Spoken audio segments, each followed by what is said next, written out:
बच्चों नमस्कार। आज मैं आपका हिंदी का टीचर A.K. तिवारी उपस्थित हूँ वर्कशीट संख्या 66 को लेकर, जो 11 दिसंबर सन 2020 की है। विषय हिंदी व्याकरण रस सिद्धांत, कक्षा 10वीं के लिए। बच्चों, अभी तक हमने जाना कि रस सिद्धांत के प्रणेता आचार्य भरत मुनि ने 9 प्रकार के रस का उल्लेख किया है, किंतु अब रसों की संख्या 11 कही जाती है।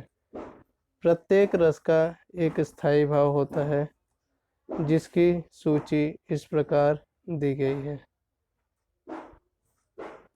सर्वप्रथम हम देखते हैं कि यहाँ पे रस दिया हुआ है, रस का नाम और स्थायी भाव।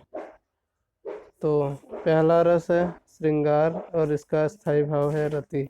दूसरा करुण, स्थायी भाव शोक। रौद्र रस का स्थायी भाव है क्रोध। वीर का स्थायी भाव उत्साह। हास्य रस का हंसी या हास्य।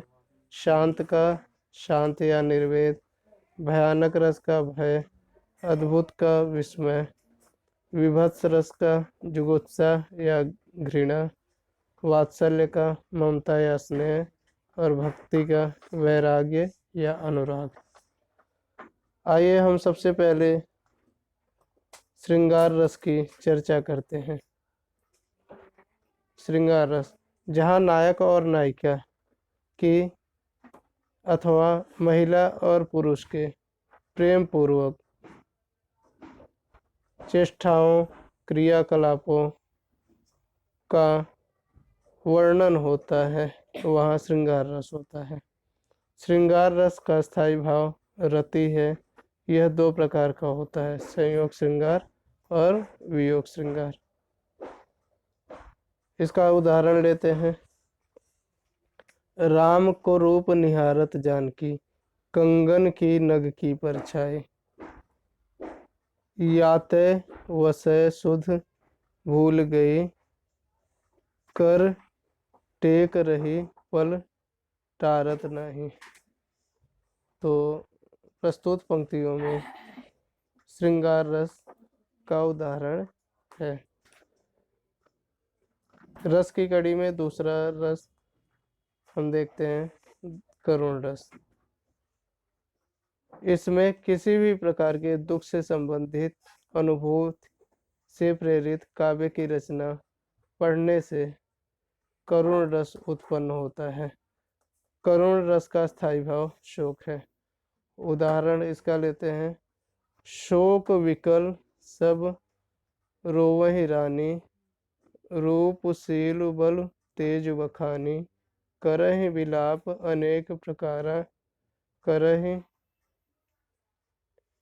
परिहि चूमि तल बारहि बारा। तो प्रस्तुत पंक्तियों में करुण रस है। तो आज के लिए अभी हम 2 रसों की ही चर्चा करेंगे, और आइए इन पे आधारित कुछ प्रश्न दिए गए हैं, उन प्रश्नों पे चर्चा करते हैं। सबसे पहला प्रश्न है, श्रृंगार रस कितने प्रकार का होता है, उनके नाम लिखिए। तो श्रृंगार रस 2 प्रकार का होता है, संयोग श्रृंगार और वियोग श्रृंगार। दूसरा क्वेश्चन, करुण रस कब उत्पन्न होता है और इसका स्थायी भाव कौन सा है? दुख के क्षण में या दुख के काव्य को पढ़ने से करुण रस उत्पन्न होता है, और इसका स्थायी भाव हमने देखा है कि करुण रस का स्थायी भाव शोक है।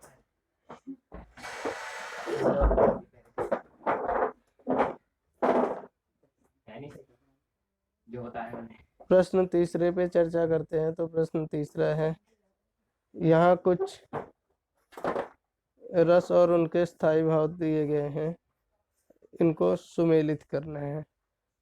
तो इस प्रश्न का उत्तर आप ऊपर दिए गए रस और स्थायी भाव के अनुसार सुमेलित कर सकते हैं।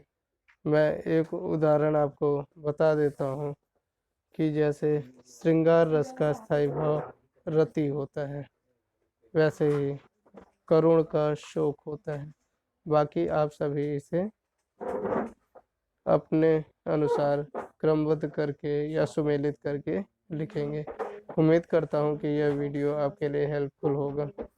अगली वीडियो में हम फिर से मिलेंगे, तब तक के लिए नमस्कार।